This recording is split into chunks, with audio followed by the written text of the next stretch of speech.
Yo, what's happening? It's your boy Jeswic, Fletcher, and you're now tuned in to the OCT podcast, the only critical thinker podcast where we think critical, we lead, and we walk in love. But most importantly, we understand that we are the creators. I be showing love, I be showing love, L-O-V-E, I be showing love, I be showing love.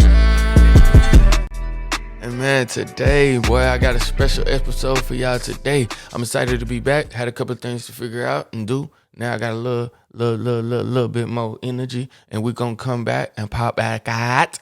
Yes, we here with it. And today, man, I want to talk about how the problem is never the problem. The lack of the solution is the problem. Let me say it again for the people in the back. The problem is never the problem. The lack of a solution is the problem. One more time for the people on the side. The problem is never the problem. The lack of a solution is the problem. Some people say, yeah, that's common sense. But I guess common sense ain't too common because a lot of people ain't using it. So I hear this saying a lot of times about how a lot of religious people and church going folks say, God give his toughest obstacles to his toughest soldiers. But then when those obstacles come, a lot of people stray away from it. Why is that? Somebody in the back tell me. Somebody raise their hand and tell me. Because we stray away and we run away from the situation. But in actuality, we should be seeking out more wisdom.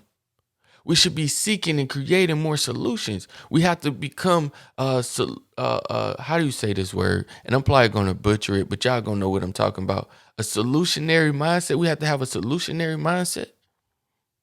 We have to see everything when it pops up. What's the solution? How to get better at this? How to get past this obstacle?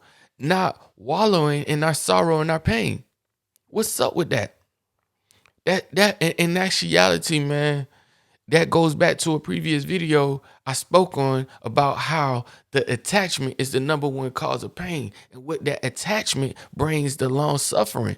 So now we attach ourselves to this idea, and then we want to say God gave he gave a problem or situations to one of his toughest soldiers. And because we was attached to being comfortable and in our comfort zone, and not being comfortable, being uncomfortable, and willing to maneuver and slide through any obstacle and create a solution to any obstacle, because we was attached to that idea of the way we perceived our reality before, we go through long suffering.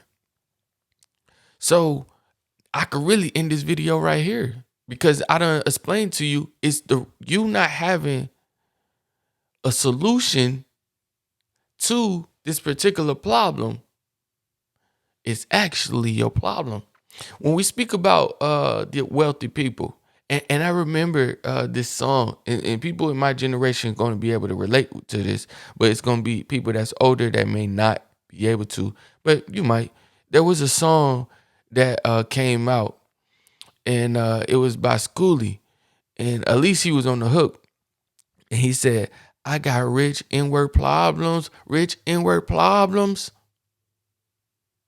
me try to say that better. I got rich ninja problems. I try to keep it a little PG for y'all, you know what I'm saying? And we was singing that song. But let's talk about the rich and the wealthy. The rich and the wealthy has that solutionary mindset. So the problems that you perceive to be your problems. Let's say we have a lady who have to pay rent, and her rent is $1,000. That's an issue. That's a problem with her because she lacks the funds to pay that whole $1,000 for her rent. Let's say we take that wealthy person or rich person, and he has the same rent, which is $1,000. They both still have the same obstacle, but one has a solution, the other does not have a solution. So one sees it as a problem, the other doesn't see it as a problem, just an obstacle. He has the wisdom. He has the solution. So when it comes to the wealthy, they have that solutionary mindset. So when the obstacle comes, how can I turn this to a positive or a non-factor? And that's why with the wealthy, you see them with a lot of assets. And what with the poor, you see them with a lot of liabilities. In actuality, we saying non-solutions, solutions. The wealthy want to go buy a boat. So the wealthy go get some rental property. He creates some trade lines. He created a couple businesses that brings in the income. So now I can live comfortably, and I take that income of the positive gain and go and now have the funding for my boat. But what happens with the non-wealthy people, they go buy a chain, go buy a Louis belt, go buy this, but then pay their rent. Whole priorities all messed up. Then they want to get a boat. They go rent out a boat from the rich guy. And this rich or wealthy guy, he got his boat because he rented it out. He just created, you see what I'm saying? Another lane for his asset. Now he got a boat and he renting it out to the people that want to look like him. So it's not the problem. You just got a lack of solutions. It's time that we wake up from these ideas, these constructs, and I say this over and over, of these ideas that they projected on us. The things that they told us should be important. It's a whole cycle in the hood to look a particular way, to attach ourselves to these ideas and these images. It's a whole cycle. We speak deaf into each other with these raps music. Bro, even when it comes down to the way you speak to a female, Fletcher could walk in the room and say, "What's up, Queen? How you doing?" Or I could text somebody and you can't hear how I am saying this particular thing, and I say, "Hey, Queen, how your day?" And I'm perceived to be a simp, but ain't no simp in my blood. Ain't no simp in my blood, my guy. But even when it comes down to the way we speak to each other, I could say, "What's up, Queen? How you doing? How you feeling?" And then I'm perceived to be a simp because our society done taught each other and our community done taught each other so much that now it gotta be like, "What up, bitch? How you doing? What up, ho? How you feeling?" "What? That's my bitch. What? That's my nigga." I don't even say them words because those not words that's going to feed life to you. Those not words that's going to uplift you and attach you back to your identity or who you really are. Why everybody got to be a bitch, a hoe, and a dog? Or them animals. I mean, of course, a bitch and a dog is the same thing, but that cat right there, that's an animal. Like, we attach ourselves to things outside ourselves. I don't know why we do that, but I'd rather speak words of life to you. But we kind of getting our subject, you know what I'm saying? But because we have these cycles in our community, we have these constructs in our community. We have the same problems. Your mama had this problem. You had this problem. Your daughter had this problem. Your daddy had this problem. Your granddad had this problem. When is somebody going to detach from these situations and say, "You know what? We can't keep doing the same thing. Somebody got to break this somebody got to break the chain. We can't keep on parading for these white supremacists and these European elites. We can't keep parading for these people and then expecting a different outcome. We got to liberate our own people and come together, or we going to keep having the same problem." I cannot expect John to do anything because let's tap into something else real quick. Time is an illusion. Y'all hear me say this all the time. I can't go to the future bank, take nothing out the future. I can only use the past as a tool to help identify with my presence and use as a tool to create in my presence. Y'all hear me say that all the time, right? So with knowing that time is an illusion, I know that I cannot expect him to do anything because that expectation is an attachment.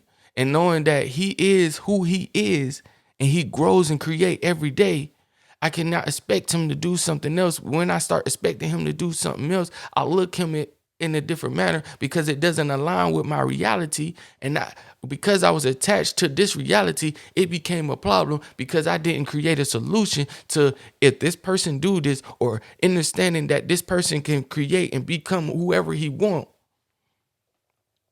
With not knowing that and attaching myself to this reality, it brings upon that pain. And that is a problem. And with that attachment comes long suffering. And now I'm looking at him as the problem. But in actuality, it's me because I created my reality this way. I perceive my reality this way. I attach myself to this way. And I had that imaginated thought. But we're going to tap into that in another episode with the attachment and the expectations and imaginated thought. We're going to tap into that in another episode. But because of that, I look at him as the problem. But he is not the problem. Not even close to it. Everything is created within. There's no out. So if I create this reality and attach myself to these things outside of myself that I projected outwards from me, from receiving these codings and these symbolisms and these images and hearing these songs and these people speaking deaf and these people speaking crazy. And now I create this reality that I subscribe to and I project that out instead of doing any shadow work and looking within and knowing that everything comes within. The temple lies within. And I attach myself to these things outside of me. And now look, I'm looking crazy, dog. And I see this as a problem, that as a problem, that as a problem, her as a problem, him as a problem. But in actuality, I ain't do the self-work. And I had no solution. The solution for me is knowing these things. Knowing that it is me. And I create everything. I am the creator. You perceive your reality in the way you create it. Or you want it to be. So, to tie it all up, I don't want to just keep on beating a dead horse because the horse is not here. The problem isn't the problem. You not having a solution is the problem. You dig? So know I love you. You are me, I'm you. We're one of the same body, man. Look, start creating your 369. Write that thing down. 3 in the morning, 6 in the afternoon, 9 at night. I love you. You are me, I'm you. Keep your head up. Keep your nose clean.